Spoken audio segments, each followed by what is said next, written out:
Hey guys, Retro Rewinder here. Before you watch this video, I just wanted to do a little introduction. First of all, thank you for everybody that's shared my subscriber contest, and especially the people that I mentioned that inspired me. All three of them shared it on their respective pages, and I really appreciate that. You guys do not have to do that.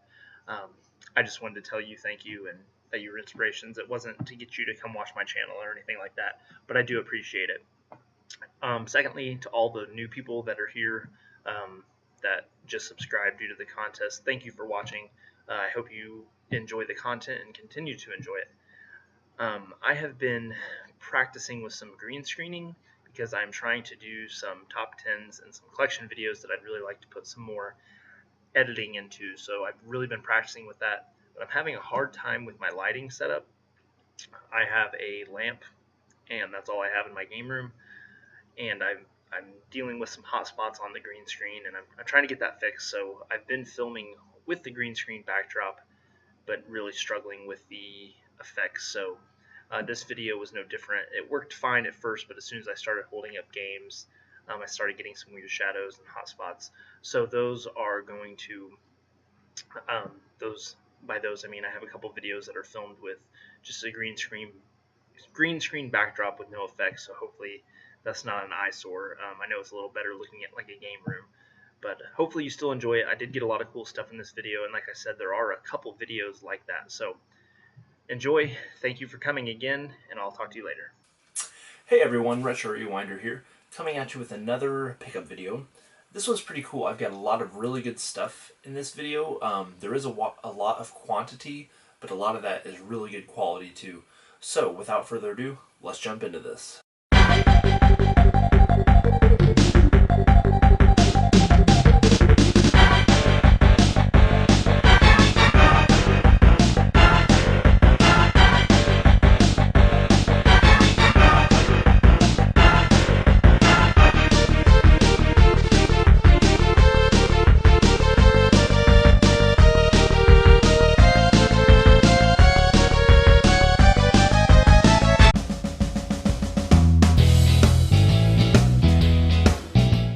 Stuff I have here came from garage sales.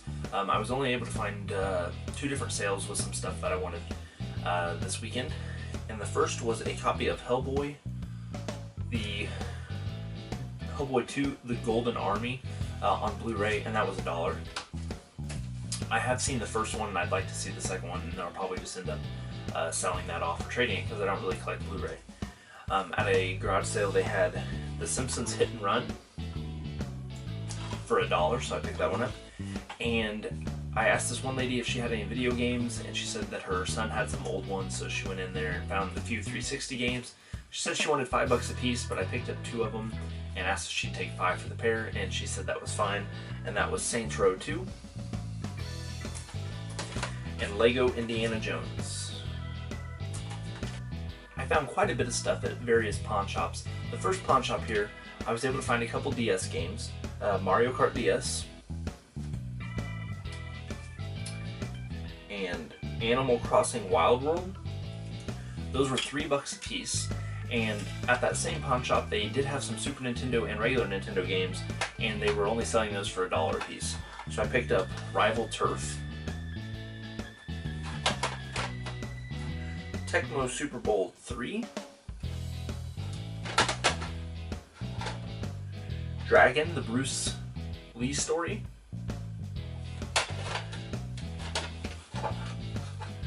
Tecmo Super Bowl, and Donkey Kong Jr. So I thought those were pretty cool to pick up for $1 a piece. At a completely different pawn shop I was able to find a couple games. A very beat up copy of Super Smash Bros. Brawl. It's not complete, it only has the game. And like I said, it's pretty beat up, the case is in bad shape, but the disc looked fine. At least it looked good enough to play. So I picked that up for $5, and then for $5 or $6, I can't remember what it was a copy of Dragon Age Origins Unlimited Edition, or Ultimate Edition. And I basically picked that up because I knew I could probably get 15 or 20 out of it. And then at another pawn shop, I was able to find a GameCube that they had listed for $20, and it came with a Wavebird controller, unfortunately did not have the receiver, so I asked what the best they could do on it since they didn't have the receiver, and they told me $15. So I went ahead and picked up a GameCube with a Wavebird without the receiver for $15. They also had a copy of Ultimate Marvel vs. Capcom 3, and they charged $10 for their newer games, but this is still like a $25 to $30 game, so I figured $10 could still turn a little bit of a profit on that one. And the funny thing is, when I was buying those, I'd actually already paid for them, and on the sitting on the counter, I could see that. And basically, by looking at that, you can either tell that it's a little kid's DVD or Wii game. So I asked if the Wii game was for sale, and he said it was, and he turned it over, and it was a copy of Super Mario Galaxy 2. And like I said, they always charge like $10, 7 to 10, or sometimes higher for their newer games. So I asked him if it was for sale. He said it was. He asked me what I basically had in my wallet. I said $10, because I was willing to pay $10 for this game. And he said, how about $4? So that was pretty cool of him to do. So I paid $4 for that one as I was leaving the store. This last stack of games also came from a pawn shop, and this is the same pawn shop where I picked up a bunch of games for $1.99 a piece. They had some newer ones out, and I picked up a few that I didn't bother grabbing the first time around. So I got a copy of Fling Smash for $1.99, Fallout 3, again for $1.99, Killzone 2, again $1.99, another $1.99 game, Army of Two, and this one I went ahead and paid the $4.99 for, since as I told you just recently that I picked it up for $10 at a different pawn shop, and that's Marvel vs. Capcom 3. And the best game to find there, it was a little more expensive at $8.99, but still a great deal, and that was Grand Theft Auto 5. So getting that one basically paid for all the other games in this stack, and they actually couldn't find the disc for it. Thankfully, they had a double of the game in the back room, so they just went ahead and grabbed the double for me. I was able to find a few items at Goodwill this week, the first being a Sega Genesis, I believe it's Sega Genesis power cord, not power, a Sega Genesis RF cable. They had it priced at $2.99, but red was actually the color this week, so I paid $1.50 for that. And they also had a car adapter for 99 cents for the Game Boy Advance. So finding Game Boy Advance chargers is kind of hard around here. You don't normally find them for a good price anyway, so I figured for 50 cents I'd go ahead and pick that up. And the last thing was probably the coolest from Goodwill. It is a Fighter Stick SG6 for the Sega Genesis for $3.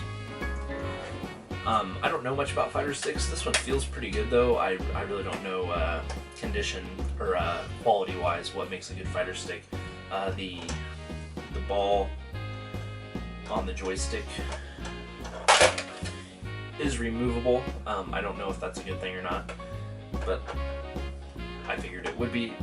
More parts, I think it was better, but really I'm just talking out my butt because I have no idea.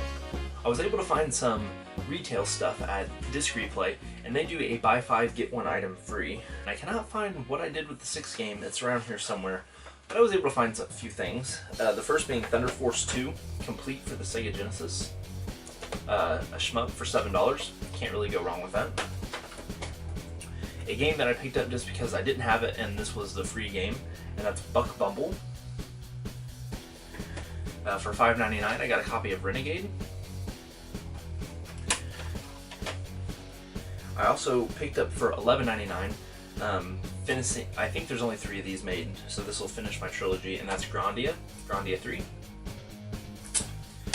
And the game that initially started this whole pickup, at least at Disc Replay, because I really wanted to upgrade my copy, and that was a copy of Silent Hill for $10, Black Label, so $10 is a really good deal in this game, and I figured I'd upgrade my copy. I think I just have it disc only, so I can go ahead and trade or sell off my disc only copy and kind of pay for having the Black Label. The last few parts of this video are definitely the best. A guy that I've dealt with many times here on my channel is a fellow garage sailor around in this area. Picks up video games for himself, but sometimes calls me and has stuff for sale. So I normally pay right around what he's asking for it because he gives me some really good deals. So he called me up, actually texted me, said he had some Super Nintendo games in the box in good condition. He listed them off to me, told me he wanted $50, and I jumped on it because one of these games alone is worth the $50. So I'll show you what I got. I got Separation Anxiety,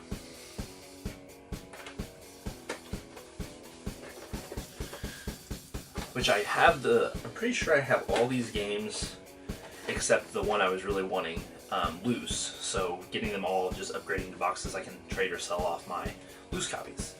We got Ultimate Mortal Kombat 3, which is a really cool one to get. I really like the Mortal Kombat series.